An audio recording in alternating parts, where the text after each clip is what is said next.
Bonsoir à tous et bienvenue pour un nouveau shiur Bezrat Hashem dans Tara Express, donc sur les halachot de Tarat HaMishpacha. Et aujourd'hui, si Dieu veut, nous allons nous concentrer sur la halachot qui traite du sujet de la grossesse et donc de l'accouchement. Donc, c'est très important.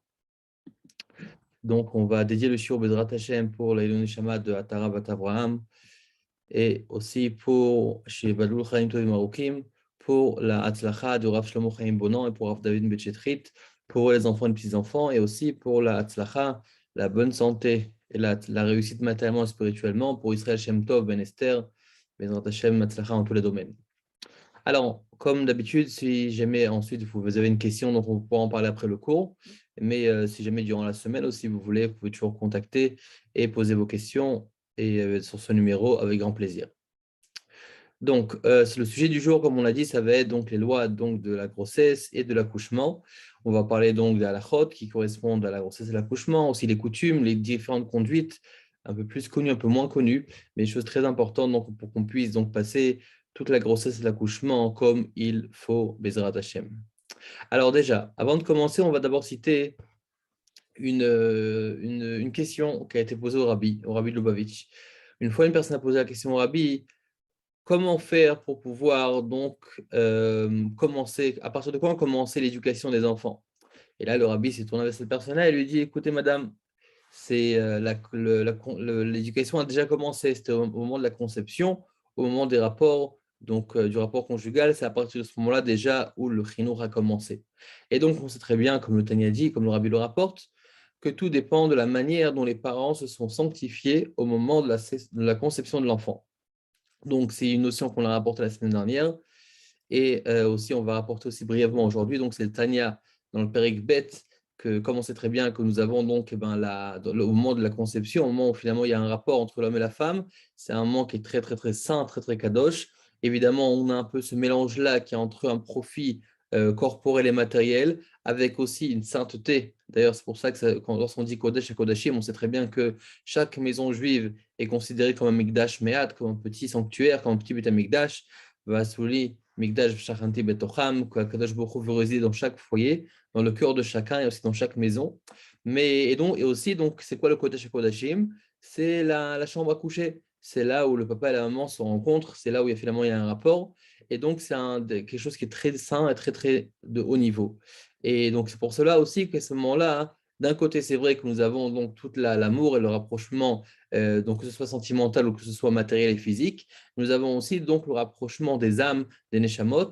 Et donc, c'est le moment où, étant donné que nous avons en bas un rapprochement et un lien, dans le ciel aussi, ce lien se crée, ce lien se fait et ça fait descendre des neshamot. Et donc, c'est pour ça que c'est lorsqu'on fait ce lien avec sainteté, alors automatiquement aussi, on mérite de là-haut de faire descendre une neshama avec des levushim, avec des vêtements spirituels saints. Et donc, c'est pour ça qu'il y a marqué ici dans le Tanya, Aïkar chez Kadesh Atzmo Bishat Tashmish. L'essentiel, c'est qu'il se sanctifie au moment donc de la relation.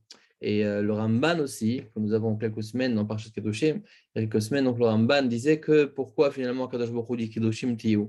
Le Kadosh Baruch Hu disait vous devez être saint. Et dans quoi on doit être saint? Quelque chose qui est interdit, c'est interdit de toute façon. Donc ça veut dire quoi être saint? Saint, c'est justement lorsque c'est quelque chose qui est permis. Parce que si c'était interdit, on n'aurait pas eu besoin d'un commandement supplémentaire. C'est la chose déjà interdite.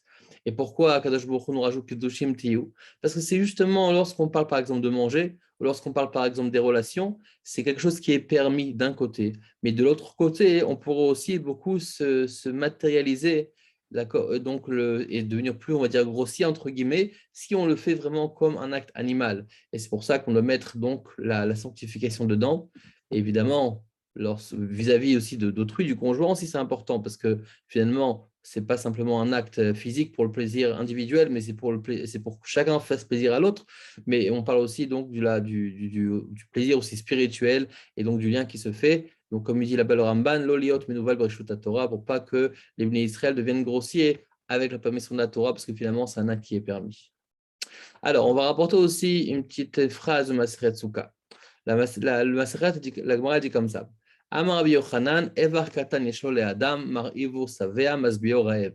Rabbi Yochanan dit, l'homme a un petit membre que lorsqu'il le fait lorsqu'il le fait, il affame, comme on dit, il le rend affamé, ça veut dire il le prive, alors il est rassasié. Mais lorsqu'il le rassasie, il le rassasie, alors à ce moment-là, il a toujours faim.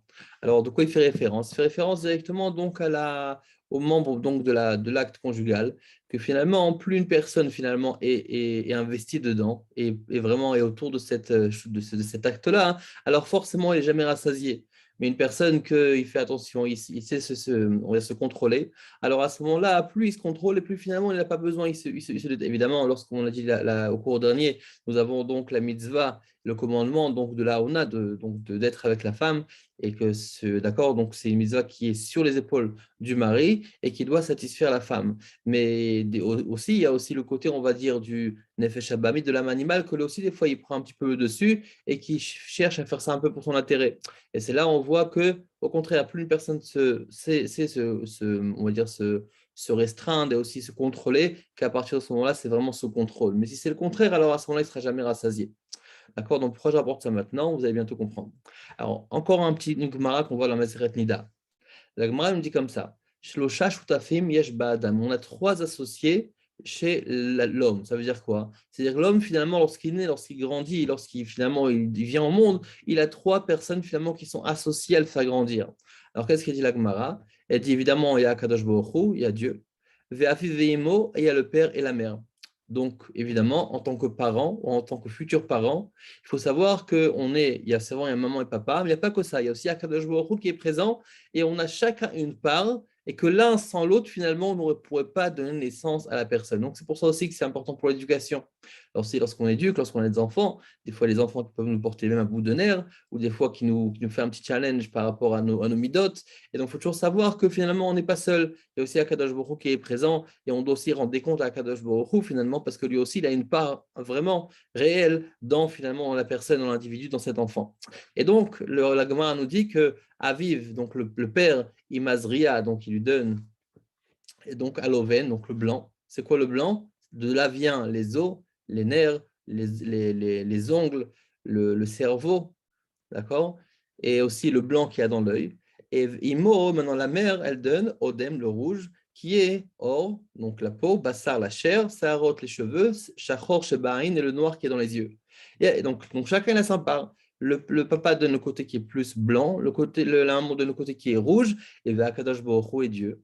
Noten bo ruach unshama. Il lui donne donc un roi et une neshama, une âme. Ou klaster panim, uriyat ha'ain, ushmiat ha'ozen, vedibur pe, veilu raglaim, ubina ve'askel. Et Akadosh Baruch Hu, il donne tout le reste de la neshama.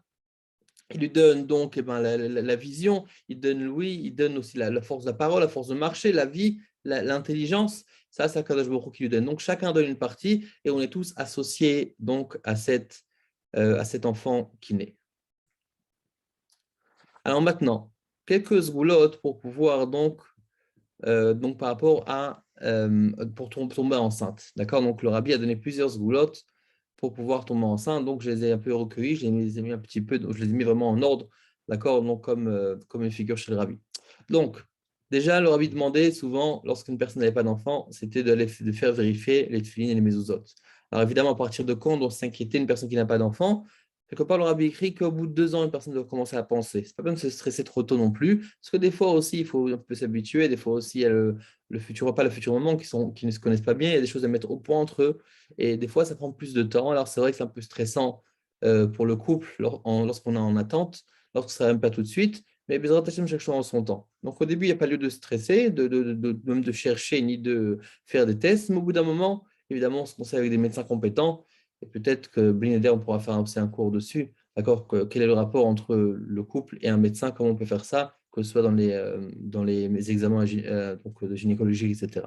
Donc, un, faire vérifier Tfilin et Mezuzot. Deux, évidemment, respecter Tarat HaMishpacha. Ça, c'était la chose la plus flagrante et la plus courante que le rabbi demandait de faire, donc renforcer Tarat HaMishpacha pour avoir des enfants. Troisième point, le rabbi disait qu'il faut absolument faire attention à la tsniout, d'accord, et évidemment, donc, de faire attention de bien se couvrir la tête, d'accord, donc, se couvrir les cheveux. Encore un autre point, le rabbi disait, c'est quoi? C'est de se renforcer dans la confiance, donc le bitachon, et d'accord, donc la confiance en Kadosh Baruch Hu. Aussi, le rabbi disait que étudier la chassidoute, c'était une zgoula pour avoir des enfants. Donc, diffuser et renforcer le judaïsme aussi. donner la tzedaka, le rabbi dit tous les matins, avant la prière de Mincha, et en partie de Shacharit et de Mincha, et en particulier donc lundi et jeudi, et la veille de Shabbat, et donc, comme on sait très bien, de donner pour la Rabbi Meir Balanes, d'accord, donc c'est une zgoula particulière de donner la tzedaka pour le nom de Rabbi Meir Balanes. Encore des points que le Rabbi a mentionnés pour tomber enceinte, s'impliquer dans l'éducation des enfants juifs. Donc, c'est Mida Keneged Mida, un juif investi pour éduquer des enfants juifs, alors qu'Akadosh Baruch Hu aussi lui donne ses propres enfants pour qu'il puisse les éduquer. Faire attention à ne pas jurer, comme marqué dans la Gemara, c'est très dangereux pour les enfants. S'intéresser à aider autrui, à Avat Israël. Faire des shidduchim, faire rencontrer les célibataires pour les aider à trouver leur parti, très important évidemment. La même chose, on aide d'autres personnes pour pouvoir bâtir son foyer, alors Akadosh Baruch Hu nous bâtit le nôtre. Monter en Eretz Israël, ça c'était quelque chose qui a été marqué dans la Gemara, dans Shulchan Aruch, et accueillir donc des invités chez soi, Achnasat Orchim, la fameuse sipour, la fameuse histoire de l'amour Azaken, comment on peut vraiment avoir un garçon, c'est lorsque on est orcho, on a des invités, donc Achnasat Orchim, une zgoula aussi pour avoir des enfants. Apprenant encore d'autres choses intéressantes, après la relation conjugale, il faut veiller à verser quelques gouttes d'eau à côté du lit. Donc, on sait très bien que comme on l'a mentionné, que le lien entre l'homme et la femme, finalement, c'est un lien qui est très sacré. Et donc, il y a aussi les mauvais anges là-haut dans le ciel, comme on l'appelle la plonite, qui essaye d'avoir sa part, hein, parce qu'elle est un peu jalouse et qu'elle veut vraiment prendre sa part pour pas que ça va dans la doucha, pour que ça va dans la touma. Et donc, on verse quelques gouttes d'eau par terre après la relation. Le rabbi dit que ça a aussi une part pour pouvoir avoir des enfants. Dans la chambre à coucher, toujours se veiller à ce que les rideaux soient fermés. C'est une histoire avec le rabbi qu'une personne n'avait pas d'enfant. Le rabbi disait parce que vous laissez aussi les fenêtres ouvertes ou les rideaux ouverts et les gens peuvent regarder de l'extérieur, donc ça manque de tsniout.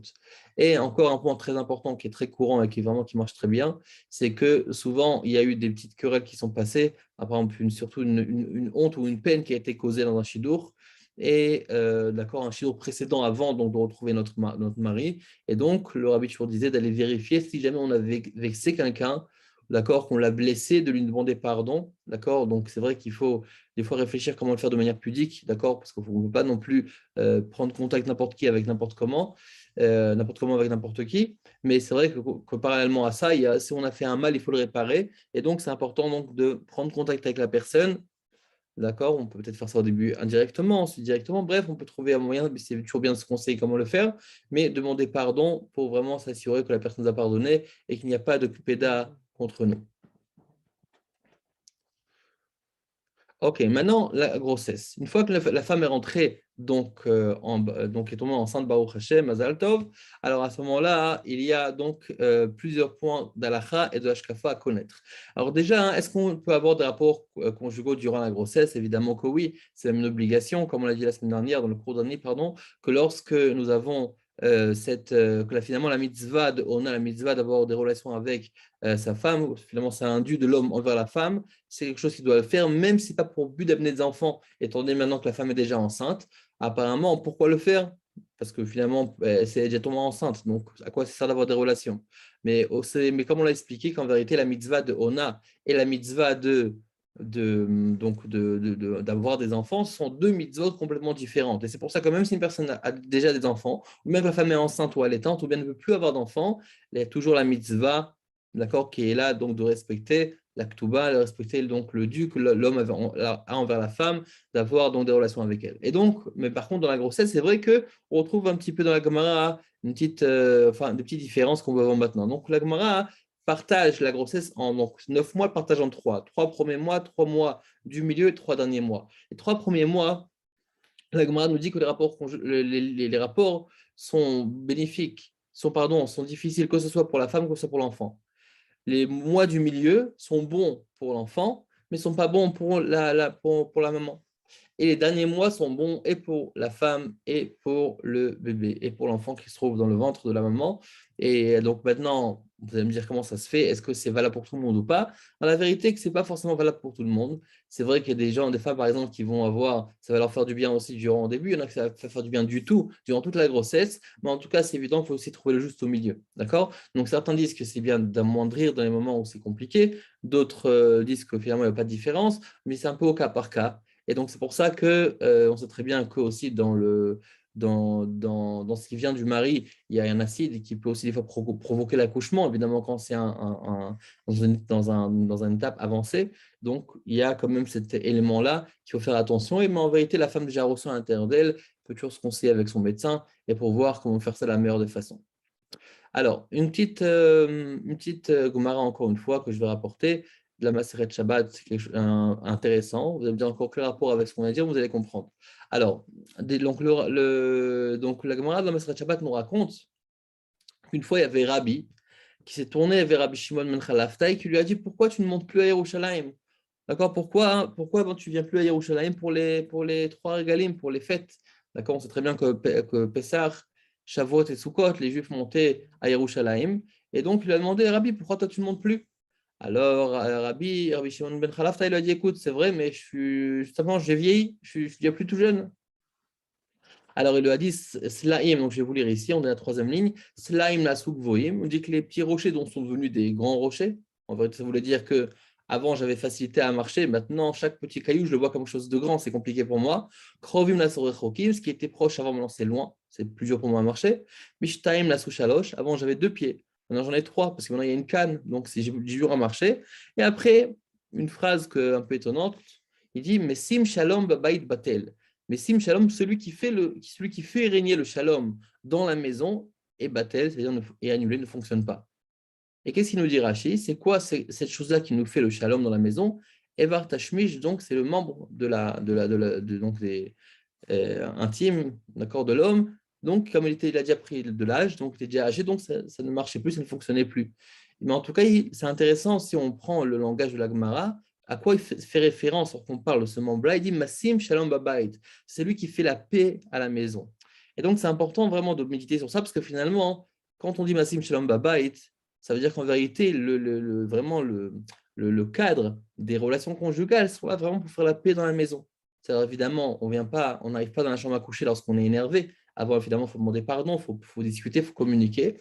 Mais c'est vrai que finalement, il y a aussi le cadre, et il y a aussi l'ambiance lorsqu'il règne, lorsqu'on a ramené l'autre fois au nom du Rambam, c'est une ambiance de shalom, une ambiance de joie, une ambiance d'harmonie. Et donc, finalement, c'est important de faire ça dans une ambiance qui est que la Torah nous demande finalement, qui est bénéfique pour le couple. Ce n'est pas un acte qui est pour profiter l'un de l'autre, mais c'est un acte finalement pour faire la paix, pour faire l'harmonie l'un avec l'autre. Et donc, pourquoi c'est important de dire ça maintenant? Parce que souvent, lorsque la femme elle est enceinte, alors à ce moment-là, c'est beaucoup plus, tout est beaucoup plus sensible. D'accord, on est aussi, la femme est souvent très très fatiguée, etc., etc. Donc, c'est important aussi de savoir faire ça dans le bon contexte et aussi de le faire de la manière vraiment le plus bénéfique possible pour tout le monde.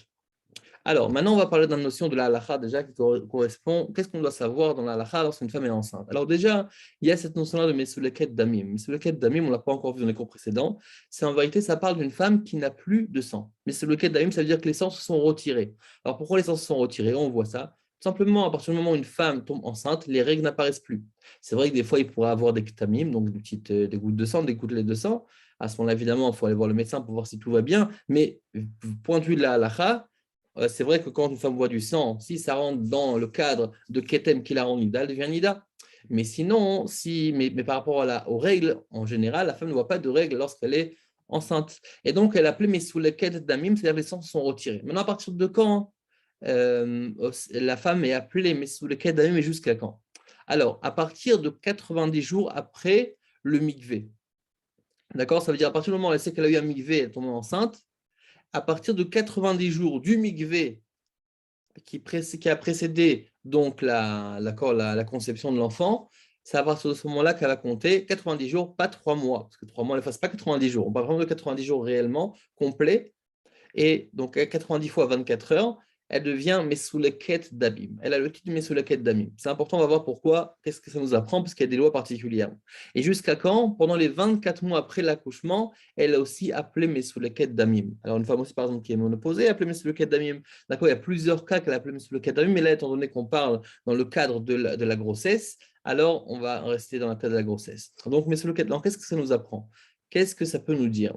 Alors déjà, pour les Vessatot, on sait très bien qu'à partir d'une femme qui ne voit pas 3 mois du sang, les Vessatot sont annulés. C'est vrai, sont annulés, c'est-à-dire étant donné que chaque femme elle a une date dans laquelle elle doit craindre peut-être que les les règles vont venir, peut-être que le sang va arriver. Donc, elle doit anticiper cette date-là pour pas pouvoir et de ne pas se retrouver dans une situation où elle a une relation avec son mari et que concrètement, elle voit du sang. D'accord. Donc, les Khamim nous ont dit, faire attention, il faut faire les Vesatot.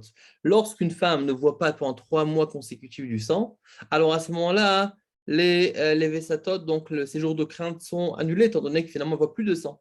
Donc, mais il faut 3 mois. Donc, c'est pour ça qu'à partir de 90 jours, vraiment, le Vesatot, elle n'a plus à craindre ni le Onata Chodesh, ni Benonit, ni Aflaga, étant donné qu'elle ne voit plus de sang. Donc, les Vesatot sont partis. Ça ne veut pas dire que si elle voit du sang, elle ne devient pas Nida, elle devient Nida. Mais elle n'a pas ses Vesatot. Maintenant, un autre point très important, c'est la sensation d'écoulement.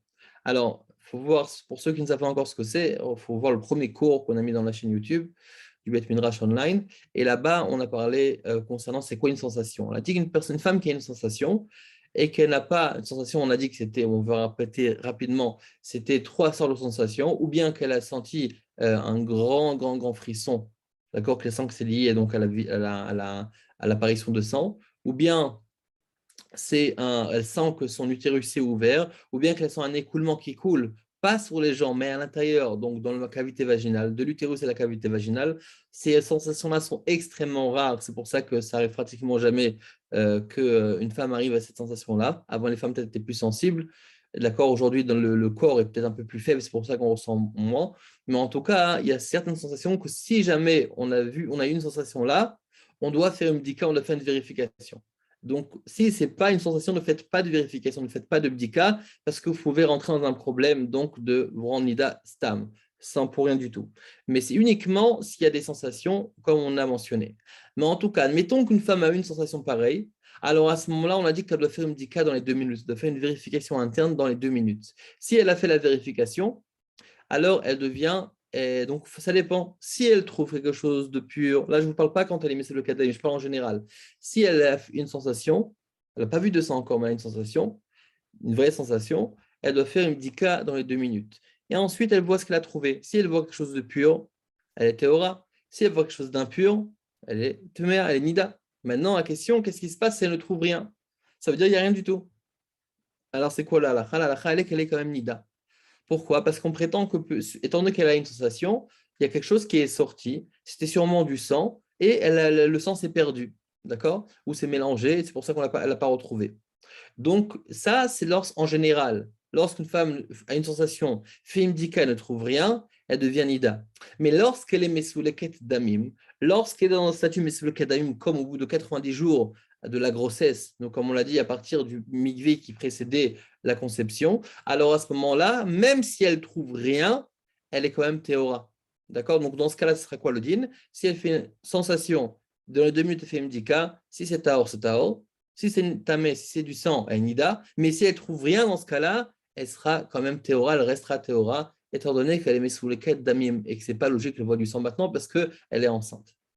Un autre point évidemment important, parce qu'il y en a qui se trompent dedans, quand une femme voit un saignement qui la rend nida, elle devient nida même quand elle est enceinte. Parce que là encore, on dit, mais sous le kadamim, c'est bien beau, mais ça ne va pas non, effacer toute la lacha de nida. Ça vient simplement dire que dans certaines circonstances, on doit changer un petit peu les données. Mais si elle voit vraiment du sang, le sang la rend nida, évidemment. Et la même chose un ketem, si c'est un ketem qui est assez grand, avec toutes les conditions nécessaires pour la rendre nida, alors à ce moment-là, elle deviendra nida. Maintenant, est-ce qu'on doit faire donc un examen médical durant la grossesse? Alors, c'est une question un petit peu difficile à répondre, je vous dis la vérité, mais d'abord, on va lire ce que le rabbi nous dit. Alors déjà, hein, le rabbi était d'avis que déjà qu'il faut faire attention de ne pas faire n'importe quel bdika, n'importe quel examen. Et pourquoi? Parce que des fois, hein, c'est un examen qui va mener à rien. D'accord? Souvent, les examens sont là uniquement pour voir ce qui se passe, mais ça ne va pas vraiment influencer sur le sort de l'enfant. Si, par exemple, Shalom, l'enfant a eu un défaut et on peut intervenir, alors à ce moment-là, évidemment, pourquoi pas ne faire l'abdika, demander à votre rave ce qu'il en pense, et comme ça, vous pouvez faire donc cet examen. Mais si c'est un examen qui peut apporter que des frayeurs, et concrètement, on ne peut rien faire avec, ça veut dire qu'il n'y a aucun moyen d'arranger, alors ça sert à quoi d'aller chercher les problèmes? Ça, c'est de manière générale la vision du rabbi. Aussi, il y avait quelque chose dans la vision du rabbi qui disait que tout ce qui est donc les ultrasound, d'accord, donc toutes les radios, etc., qu'on fait au bébé lorsqu'il est dans le ventre, les ondes ne sont pas très bénéfiques pour lui, donc c'est pour ça qu'il faut éviter au maximum. Donc ça, c'est l'avis du rabbi. Donc c'est pour ça que pour ne pas faire n'importe quel examen, faire ce qu'il faut faire, c'est bien, mais quand même demander un rab parce que pas tout est vraiment nécessaire, indispensable. Maintenant, un autre point qui est important, c'est que des fois, la bdika, donc l'examen, peut rendre nida la femme. Et c'est pour ça aussi, il faut, avant de faire l'examen, demander au rab qu'est-ce qu'il en pense, quel examen la rend nida et quel examen ne le rend pas nida. Et donc, pour évidemment se préparer, pour savoir exactement comment gérer cet examen-là médical. Alors maintenant, certaines conduites intéressantes que on ne fait pas toujours très attention à ça. Alors, là, annoncer la grossesse, quand annoncer, comment annoncer, etc. Alors déjà, il faut faire attention. La bracha réside dans un endroit où c'est caché, où l'œil ne peut pas arriver là-bas. Alors, pourquoi? Alors, c'est pourquoi que même pour annoncer la grossesse, on voit que dans les lettres du rabbi précédent, du rabbi Yosef Yitzhak et du rabbi Hanou, donc le rabbi Lubavitch, il y a certaines conduites à adopter par rapport à ça. Déjà, jusqu'à 3 mois, à part dire aux médecins, évidemment, et aux parents uniquement, et même ça, il y en a qui attendent après 3 mois, mais ça, c'est-à-dire c'est la seule personne à qui on annonce. On parle à personne, ni aux frères, ni aux sœurs, ni aux voisins, ni aux amis, il n'y a pas besoin de savoir. D'accord? On reste jusqu'à 3 mois. Jusqu'à 3 mois, ça veut dire que finalement, le bébé est bien installé. D'accord? Ça veut dire que ça commence à développer, c'est plus stable. C'est pour ça qu'avant, on ne parle pas avant. Il y en a même, comme j'ai dit, que même aux parents ne disent pas avant 3 mois, mais on va dire généralement, médecin et parents peut dire avant 3 mois, mais à personne d'autre. Ensuite, après les 3 mois, alors à ce moment-là, hein, on n'annonce pas, on peut dire à quelques personnes vraiment très proches, comme les frères, les sœurs, vraiment les amis très très proches, mais on ne le diffuse pas. Et à partir du 5e mois uniquement, alors à ce moment-là, on peut diffuser. D'accord? Donc, il faut distinguer. Avant 3 mois, à personne, à part vraiment ce qui est vraiment nécessaire. Bon, évidemment, dites à votre mari quand même, oui. Mais en tout cas, ce qui est nécessaire, c'est-à-dire le médecin et les parents s'il y a besoin, si vous souhaitez.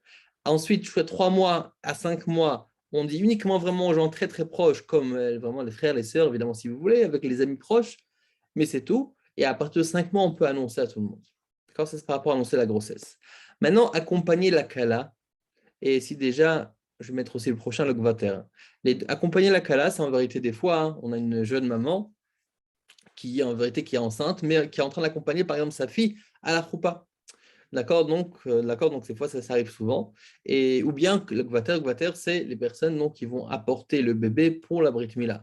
Alors dans ces deux cas-là, lorsque la femme est enceinte, ne le fait pas. Alors ça veut dire que maman ne va pas accompagner sa fille à la choupa. Oui, elle va l'accompagner, mais on prendra à part elle encore un autre couple qui accompagnera le khatan et la kala. La mère, évidemment, peut se joindre à tout le monde, mais ce n'est pas réellement elle, ce ne sera pas elle considérée elle-même qui va l'accompagner. D'accord? Pour la gvater, aussi pour accompagner l'enfant, c'est-à-dire que si maintenant il y a une personne, un des amis, un de la famille qui vous propose donc de venir vous accompagner le bébé, prendre le bébé, l'amener à la chaise du Moël, alors à ce moment-là, lorsque la femme elle est enceinte, c'est une chose qu'on ne fait pas. D'accord? Le couteau, etc., c'est pas bien qu'elle le fasse. Maintenant, les caparottes. Comment on fait pour les caparottes? Comme on sait bien, les caparottes, on a l'habitude de prendre, c'est-à-dire à la veille de Kippour. Donc, pour ceux qui ont l'habitude, comme nous, de faire finalement sur un poulet, alors à ce moment-là, il faut faire et un pour la maman et aussi pour le bébé qui est dans le ventre. Si on ne sait pas ce que c'est, alors à ce moment-là, on doit prendre donc un poulet et un coq et une poule, à part la poule de la maman. Donc, ça fera que dans ce cas-là, on fera avec 3 poulets, une poule pour la maman et une poule et un coq, au cas où c'est un garçon, au cas où c'est une fille. Et encore, dernier point par rapport à la conduite, c'est le sujet de est-ce qu'on peut aller se rendre dans un cimetière pendant que la femme est enceinte. Alors évidemment, si c'est un Cohen, il faut faire beaucoup plus attention, surtout à la fin de la grossesse, d'accord? Parce que c'est ce qui est marqué dans la Sfarim. Mais la vérité, ce qui est un minag, c'est qu'une femme enceinte ne va pas au cimetière. Ne va pas au cimetière ni pour aller pèleriner, et ni pour aller ni pour aller pour une levaya. Maintenant, si c'est une personne qui est proche, ça ferait vraiment de la peine de ne pas y aller. Alors, à ce moment-là, elle peut aller aussi enceinte, mais elle fera attention de ne pas rentrer dans les 2 mètres du cercueil ou du corps. D'accord? Donc, c'est ce qui est recommandé par rapport à la conduite du cimetière. Alors maintenant, qu'est-ce qu'on doit prier lorsqu'un enfant, Bezrat Hashem, est en route pour naître? Bezrat Hashem. Donc déjà, du premier, troisième jour, déjà après la relation, il faut prier simplement pour tomber enceinte.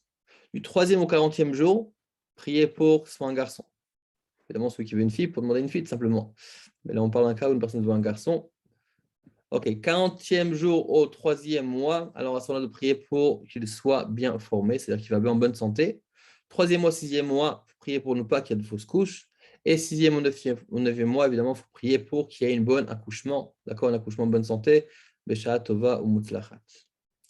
Maintenant, plusieurs conduites à adopter pendant la grossesse. Alors, au début du cours, on a parlé des goulottes que pour tomber enceinte, et maintenant, on va parler de ce qui est bien de faire pour pouvoir que la grossesse se passe bien.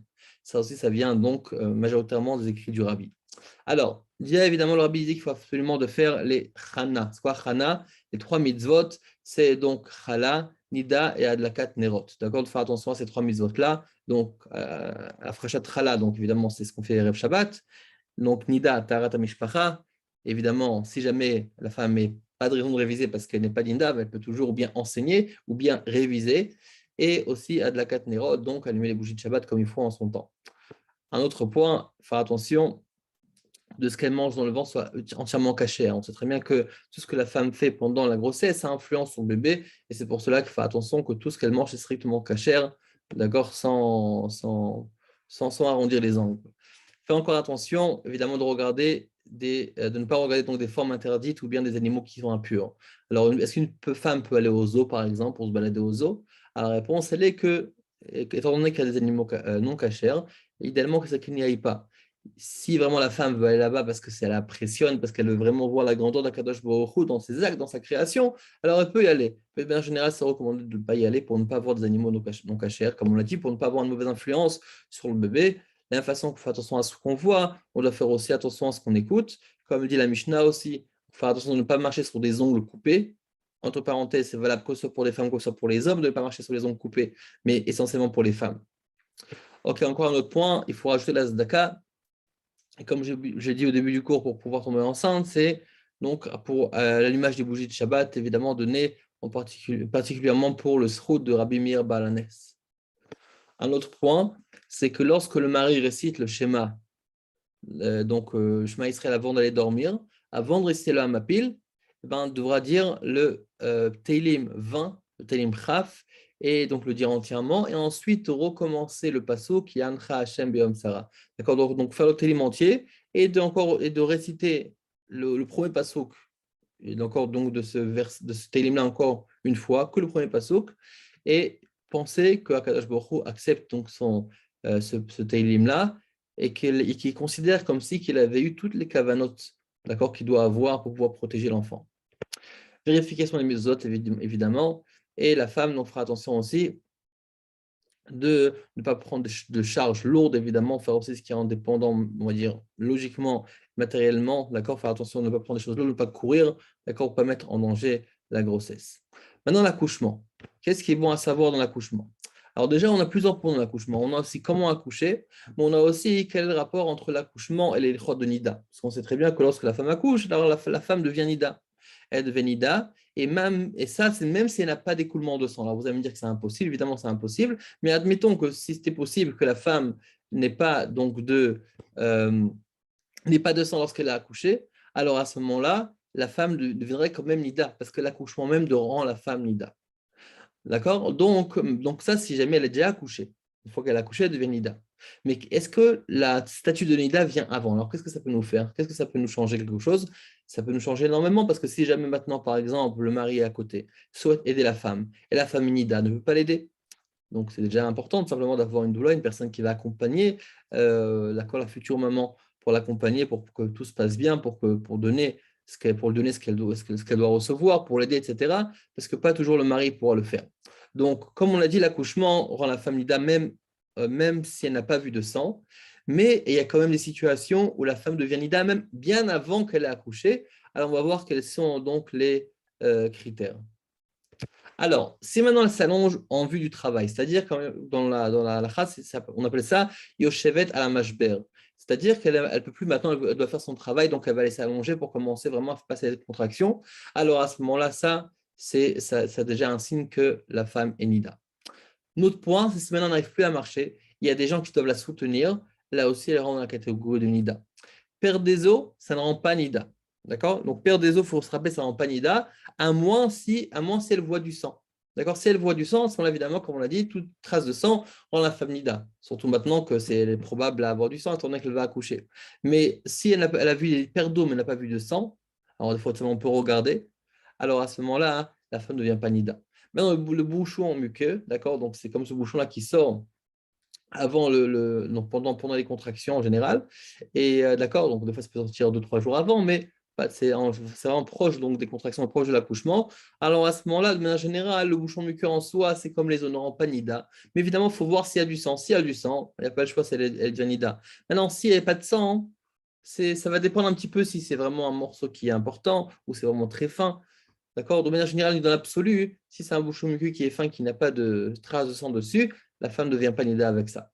Maintenant, à part ça, il y a aussi, par exemple, l'ouverture. Parce qu'au bout d'un moment, on va dire que la femme, elle va bien, elle marche, elle fait les contractions, mais ça va. Et ça va, ça veut dire, bon, évidemment, c'est facile de parler quand on est un homme, mais ça veut dire, on voit qu'elle n'est pas encore, elle arrive à marcher. Là, on n'a pas besoin d'être soutenue, elle ne rentre pas dans la catégorie qu'on a mentionnée. Alors à ce moment-là, on dit qu'à partir du moment où elle voit l'ouverture 4 cm, elle est déjà considérée comme nida. Maintenant, des fois, il y a des fausses alertes, c'est-à-dire qu'elle a des contractions régulières, elle se met vraiment, elle s'allonge, elle n'arrive plus à marcher, et après, les contractions s'arrêtent et elle continue la vie presque comme si de rien n'était. D'accord? Parce qu'une fausse alerte, tout simplement, qu'est-ce qu'elle doit faire? Alors à ce moment-là, si elle veut, donc étant donné qu'elle s'est déjà assise, donc elle était déjà considérée, on va dire, comme Lida, théoriquement. Évidemment, si elle a vu du sang, il n'y a rien à faire. Et là, on parle qu'elle n'a pas vu du sang. Juste, elle avait des contractions régulières, elle avait du mal à marcher. Qu'est-ce qu'elle fait? Alors à ce moment-là, si elle revient, elle reprend ses forces, elle voit que finalement c'est une fausse alerte, ce n'était pas vraiment un signe d'accouchement, à ce moment-là, elle fait une bdika et comme ça, elle saura si elle a eu vu du sang ou pas. Maintenant, est-ce que le mari peut être présent dans la salle d'accouchement? Alors, le rabbi était très très strict dessus. Et d'abord, il n'y a pas que lui, il y a pratiquement tous les poskim, tous les décisionnaires sont du même avis qu'un mari ne peut pas rester dans la chambre d'accouchement. Et pourquoi? Parce que tout simplement, très facilement, la femme n'est pas tsnoua à ce moment-là, n'est pas tsniout, est découverte, et la femme à ce moment-là est déjà nida. Donc, rester là-dedans, ça ne va pas changer grand-chose, parce que finalement, il ne peut pas l'aider. Et la seule chose qu'il peut faire, c'est juste embêter, parce que finalement, il va sûrement voir ce qui n'est pas tsnoua, ce qui n'est pas donc pudique, et donc ça ne va pas vraiment être très bénéfique pour la femme. La Gemara nous dit que lorsque au moment de l'accouchement, il y a vraiment comme un jugement qui se fait dans le ciel pour savoir est-ce que la femme mérite d'accoucher facilement ou non. Et donc, finalement, c'est vraiment pas le moment d'attirer des choses négatives. Il va mieux attirer des choses positives. Alors, ce qu'on peut le dire au futur papa, sors dehors, prie si tu veux, va faire ce que tu as à faire, mais n'a pas besoin de rester dans la salle d'accouchement. Et d'ailleurs, comme beaucoup de femmes ont constaté, c'est que des fois, finalement, le mari, c'est bien, ça pourrait être un petit peu romantique dans l'ambiance, mais souvent, au contraire, parce que la femme déjà a besoin souvent vraiment de se lâcher. Et des fois, à côté du mari, elle peut avoir un peu honte. Donc, c'est pour ça que c'est bien de prendre peut-être une personne de famille, si elle est à l'aise avec, ou bien une personne qui accompagne, une amie proche avec laquelle elle se sent très à l'aise, d'accord, pour pouvoir faire ça concrètement, enfin facilement. Et le mari, entre-temps, faire le télim qu'il doit faire, prier ce qu'il doit prier, aller mettre les tefilines aux gens, faire des mitzvot pour le mérite de sa femme.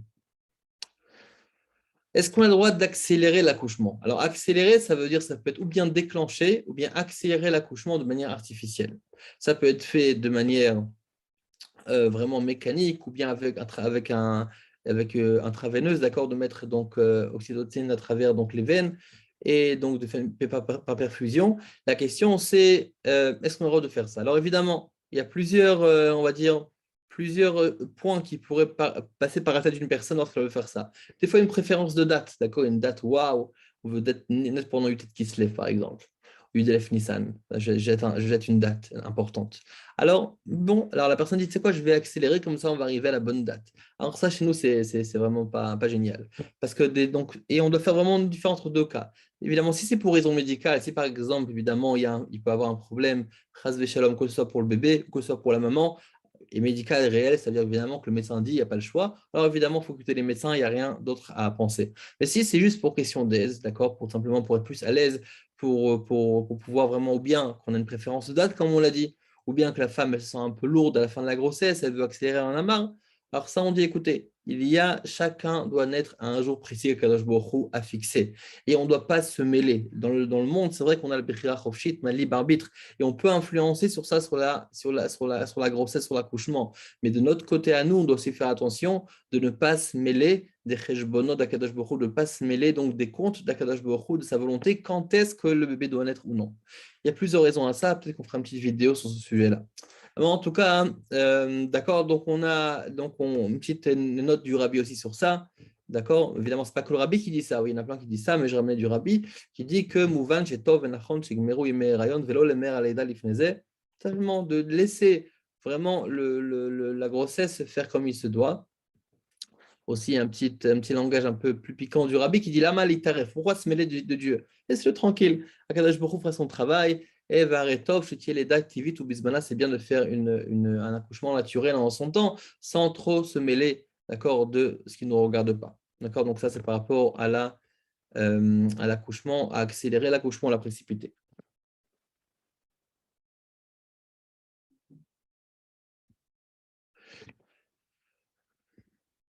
Peut-être je rajoute un petit détail sur ce que j'ai dit avant, c'est que si évidemment maintenant la femme est déjà pendant l'accouchement, elle est en train d'accoucher, alors elle peut accélérer. Pareillement aussi, si jamais elle a aussi par exemple, il y a un médecin qui doit être là, il doit être présent, et si jamais elle accouche pas maintenant, alors il doit partir. Par exemple, un médecin il doit s'occuper d'un certain problème, mais si elle accouche pas maintenant, il devra partir, elle sera embêtée. Alors à ce moment-là, il peut aussi accélérer. Et il y a des poskim aussi qui disent que tout ce qui est naturel, la femme peut faire. Ça veut dire, ce qu'on parle ici maintenant, c'est un cas qui ne sont pas naturels, de faire un effort qui est un peu, on va dire, qui est artificiel. Mais ce qui est naturel, par exemple, monter l'escalier et descendre, d'accord, toutes ces choses-là, ça aussi, c'est permis. La réflexologie, il y en a qui disent aussi qu'on peut faire. D'accord, maintenant, accouchement facile. Alors, donc, on a parlé avant de zgoulotte pour tomber enceinte, on a parlé pour pouvoir une bonne grossesse, maintenant on parle d'un accouchement facile. Respecter les repas du Melavé Malka. D'accord, donc de faire une Melavé Malka, une Seouda après Shabbat, et de dire que c'est la Seouda de Melavé Malka pour David Malka Meshira. Ouverture du Echal, d'accord, il y en a qui ont l'habitude aussi d'ouvrir le Echal au 9e mois, demander au mari qui l'ouvre et qui ferme donc le Haron Kodesh. Des fois, c'est mis au vente aux enchères, donc il peut l'acheter, d'accord, durant le 9e mois essentiellement. Là, ils ne font pas de différence, ils l'ouvrent pendant toute la grossesse, d'accord, mais en tout cas d'ouvrir le Echal, d'ouvrir et de le fermer évidemment. Ok, manger une confession d'étrog, c'est aussi une zgoula qui a été rapportée par le rabbi, d'accord, évidemment, sur les trogs sur lesquels on a fait la brachat pour la mitzvah. Faire attention, comme on l'a dit, à Frachat. D'accord, c'est aussi une grande zgoula pour avoir un bon accouchement. Et il y a aussi quelque chose qui est un peu méconnu, c'est de ne pas porter des diamants pendant qu'on accouche. Mais par contre, le rubis, la pierre rouge, elle a oui une zgoula pour pouvoir accoucher plus facilement. Maintenant, il y a les teilim que le mari pardon, doit faire durant l'accouchement. Ça, c'est les teilim que vous avez devant vous. D'accord, donc vous pouvez prendre un screenshot peut-être pour capture d'écran. Et donc, ça, c'est les télim que le rabbi, mon Marash l'a fait. D'accord, que le Tzemar Sadek a fait pour le rabbi Marash, et depuis aussi on le fait. D'accord, donc faire ce télim-là. D'accord, ce n'est pas tous les Sefer Télim, comme vous voyez, certains télim, il y en a quand même pas mal. Ok. Aussi, je rajoute de prendre un Shira Ma'alot. D'accord, vous avez vu ça dans la photo. Shira Ma'alot, c'est aussi une grande zgoula, de mettre ça dans la chambre d'accouchement. Et aussi, une fois que la femme a accouché, de laisser ça donc dans la chambre, donc dans sa chambre, et aussi où le bébé se trouve. Et aussi après, lorsqu'on rentre à la maison, de mettre ça sur la porte. D'accord, c'est une zgoula, c'est une shmira, c'est une protection. D'accord, pour protéger la maman et le bébé. Alors, après l'accouchement, après l'accouchement, donc évidemment, la femme doit redevenir théora, elle doit redevenir pure. Comme on l'a dit, que concrètement, lorsque la femme est, comme on l'a dit, lorsque la femme elle a accouché, même si elle n'a pas vu de sang, alors à ce moment-là, la femme devient nida, parce que finalement, elle a accouché. Mais concrètement, c'est impossible qu'elle ne voit pas de sang. Maintenant, concrètement, c'est comment se passe la naissance, quand est-ce que la femme peut redevenir permise à son mari? Alors, pour un garçon, c'est un minimum de 12 jours. Pourquoi? Parce que pour un garçon, la femme reste nida au moins une semaine. Il faut compter les 5 jours avant qui précèdent la semaine. Donc, on a 5 plus 7, ça fait 12. D'accord? Donc, ça, c'est le numéro 1. C'est par rapport au garçon. Maintenant, par rapport à la fille, la Torah nous dit que c'est une semaine pour un garçon, mais c'est 2 semaines pour une fille. Mais c'est 2 semaines pour une fille. Et donc, forcément, on a 2 semaines pour une fille, donc c'est 14 jours. Donc, les 5 vont être inclus dans les 7, donc ça fera ça les 7, 14. Donc, en 2 mots, minimum, une femme peut devenir permise à son mari au bout de 12 jours pour un garçon et au bout de 14 jours pour une fille. Mais concrètement, comme vous le savez bien, ou comme peut-être vous l'imaginez bien, que c'est quasiment impossible d'être, on va dire, propre de sang déjà tellement tôt. D'accord? Et aussi, à part ça, à part que techniquement, souvent le sang est présent, bien présent encore, il y a aussi donc tout simplement le corps n'est pas encore forcément prêt de reprendre l'activité donc des relations conjugales. Et c'est pour cela qu'évidemment, il faut se conseiller évidemment avec le gynécologue pour voir est-ce que tout va bien, est-ce qu'on peut reprendre. Mais en tout cas, ça peut être jamais fait avant 12 jours pour un garçon et avant 14 jours pour une fille. Et la procédure de la tahara, c'est la même chose. Il faut faire les 5 jours et les 7 jours. Dans une fille, c'est 7 jours et 7 jours minimum.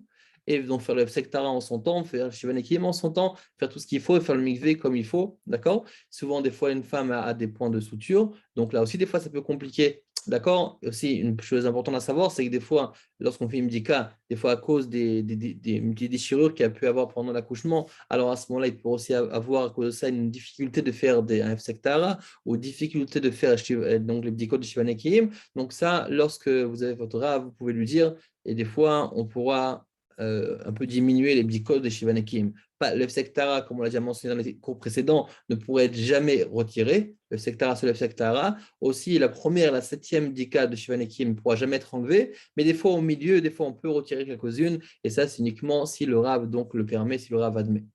En général, concrètement, comme on l'a dit, c'est jamais 12 et 14 jours, c'est beaucoup plus que ça. En général, c'est autour d'un mois et demi. Un mois et demi déjà, parce que, déjà, la femme elle doit réussir à faire un secteur propre de sang, mais aussi à part ça, il faut aussi que le corps a déjà repris ses forces, et donc ça prend beaucoup de temps, et comme je vous ai dit, c'est en fonction donc du conseil de votre médecin.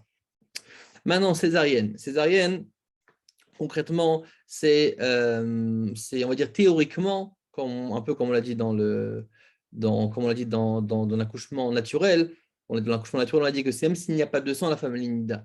Là, dans la césarienne, étant donné que ça ne va pas de l'utérus, ce n'est pas naturel, donc d'accord, donc si la femme ne voit pas de sang, elle devient pas nida, étant donné que ce n'est pas un accouchement naturel, mais aussi dans une césarienne, c'est quasiment impossible que la femme ne voit pas de sang, c'est extrêmement rare. Mais s'il y avait, oui, un cas où la femme ne voit pas du sang, la femme ne serait pas nida.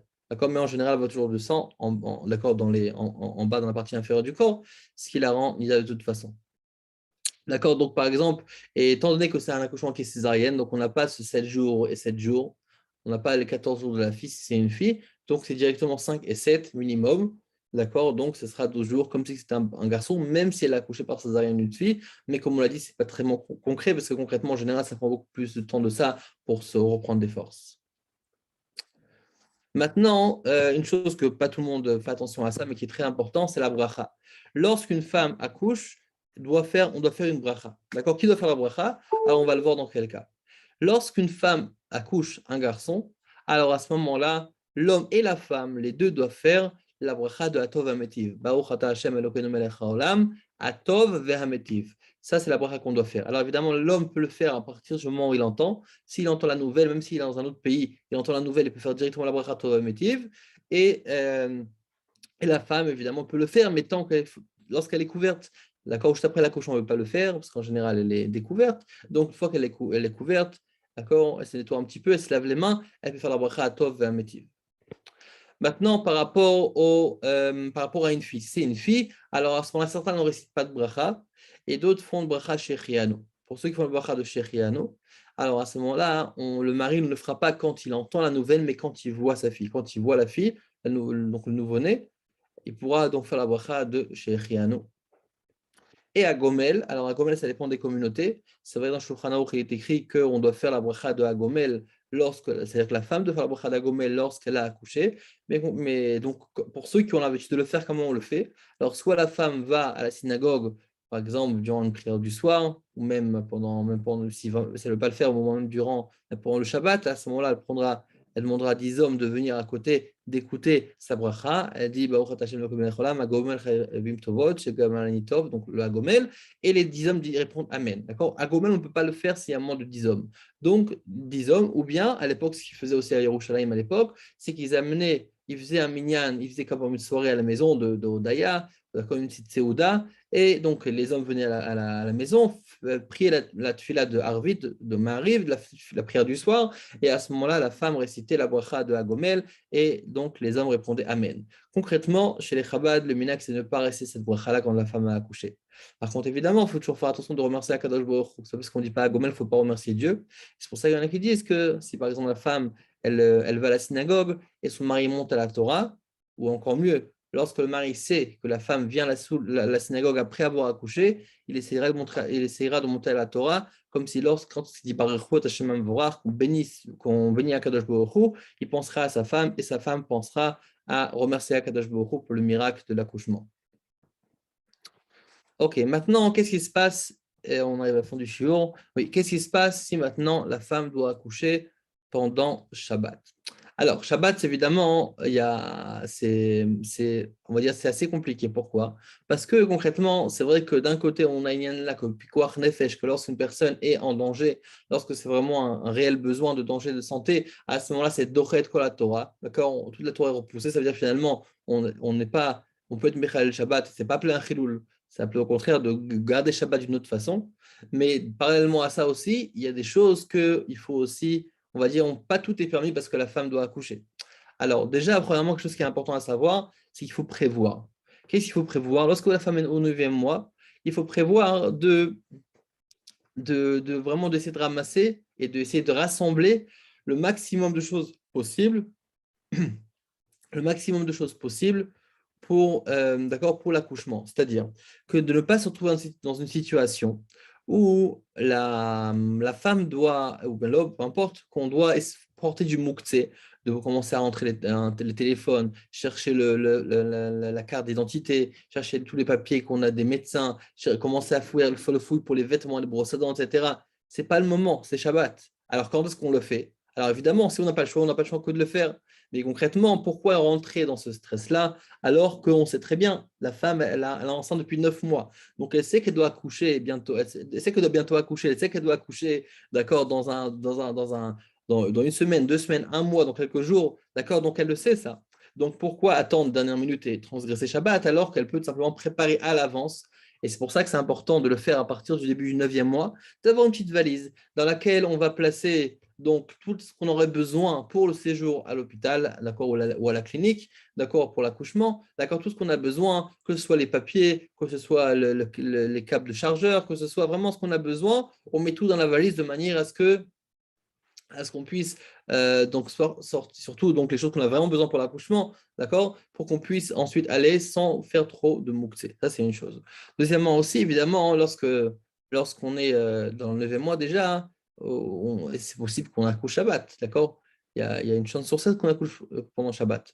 Donc, c'est pour ça qu'il faut essayer au maximum de aussi prévoir tout ce qui est autour de ça. C'est-à-dire, par exemple, évidemment, charger déjà le téléphone, que le téléphone soit toujours chargé. On n'a pas besoin de charger pendant Shabbat, qu'il soit déjà chargé, qu'il soit déjà branché. Ça peut être aussi de trouver, par exemple, chercher préalablement un numéro d'une ambulance, d'accord, d'un goy, ou bien d'un taxi goy qui puisse nous accompagner pendant Shabbat en cas de besoin, on puisse l'appeler, que le téléphone est déjà enregistré dans mon téléphone, que je n'ai pas besoin de chercher sur Internet maintenant qui peut me prendre, d'accord, pour aller à la clinique. Pourquoi? Parce que concrètement, d'accord, donc tout ce qu'on peut prévoir de le faire avant, on doit le faire avant. Maintenant, comment se rendre à l'hôpital? Alors évidemment, on ne va pas se rendre à pied, à moins que l'hôpital est en face de la maison, on va en voiture. Mais ça veut dire quoi? Finalement, on a plusieurs choix.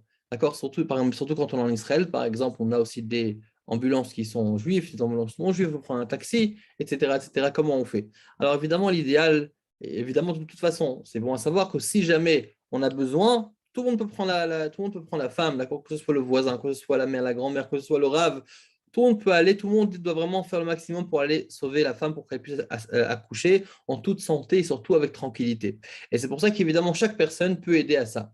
Mais comme je l'ai dit, étant donné qu'on doit être un peu prévoyant, donc on doit essayer quand même de s'organiser avant. D'accord? Donc si maintenant on ne peut pas s'organiser, on ne sait pas organiser, ou c'est trop tard, ou j'ai pas le choix, évidemment, le mari prend la voiture, il démarre la voiture, il accompagne sa femme, d'accord, comme il faut, il n'y a pas de souci avec ça, au contraire. Mais qu'est-ce que c'est mieux de faire? Alors, ce qui serait mieux de faire idéalement, c'est de prendre une personne évidemment non juive qui puisse nous accompagner. D'accord? Donc ça, c'est une chose. Si maintenant c'est une, d'accord, on ne peut pas le faire, ou il n'y a pas, etc., c'est pas disponible, à ce moment-là, s'il y a par exemple, un ambulance juive qui peut prendre, c'est mieux que de la conduire nous-mêmes. Et pourquoi? Parce que souvent, les ambulances juives savent exactement comment gérer, comment s'arrêter, comment freiner. Parce qu'étant donné que nous, on n'a pas l'habitude de conduire pendant Shabbat, alors souvent, on peut faire tout simplement des avérotes supplémentaires. Il n'y a pas de différence réelle entre moi ou l'ambulance juive. C'est la même chose. Mais Lou, simplement, c'est un plus grand expert, étant donné qu'il a plus l'habitude que moi de conduire pendant Shabbat. Des fois, il a besoin d'accords de traité d'urgence.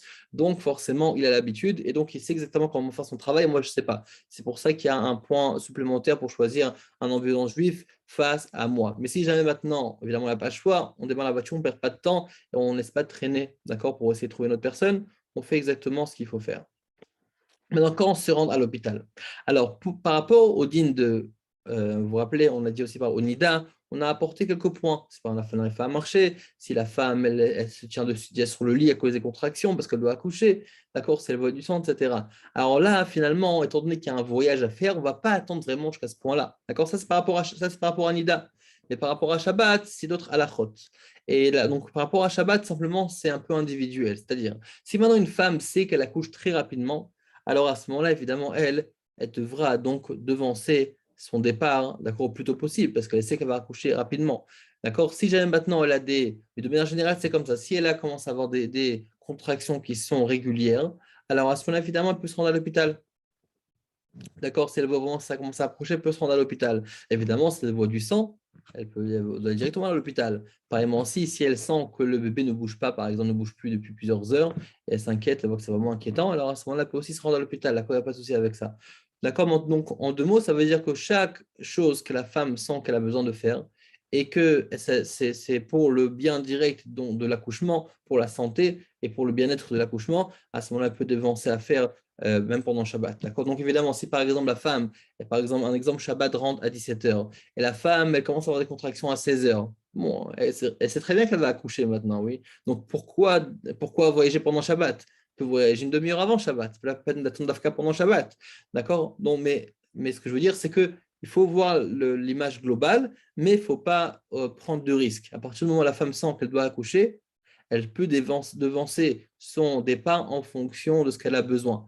Et pareillement aussi, si par exemple la femme, elle a besoin de voyager pendant Shabbat, parce qu'elle doit aller accoucher, mais elle a deux hôpitaux. Elle a un hôpital ou une clinique qui est proche, une qui est plus loin. Mais la plus proche, elle se sent un peu mal à l'aise là-bas. Elle préfère aller dans la clinique plus loin.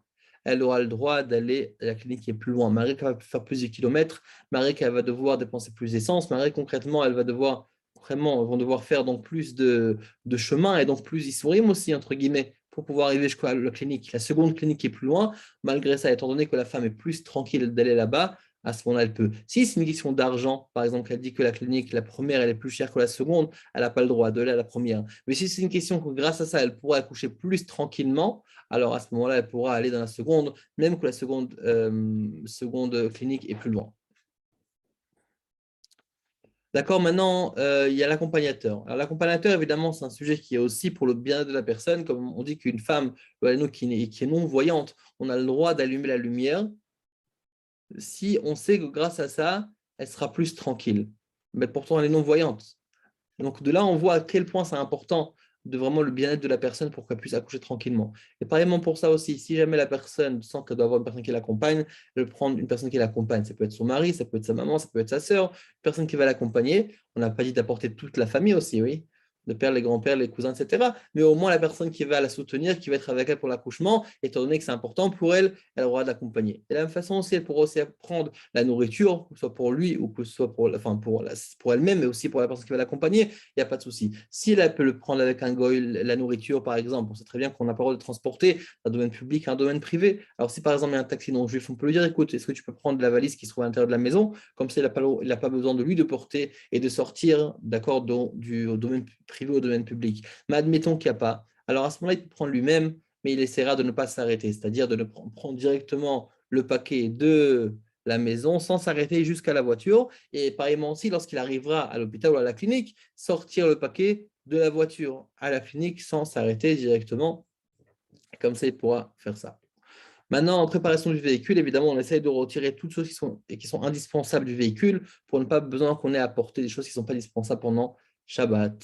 Donc, voilà, j'ai essayé de terminer à l'heure. Donc, bon, on a terminé quasiment à l'heure. Donc, si jamais vous avez des questions, vous pouvez écrire sur le chat. Avec plaisir, j'essaierai d'y répondre.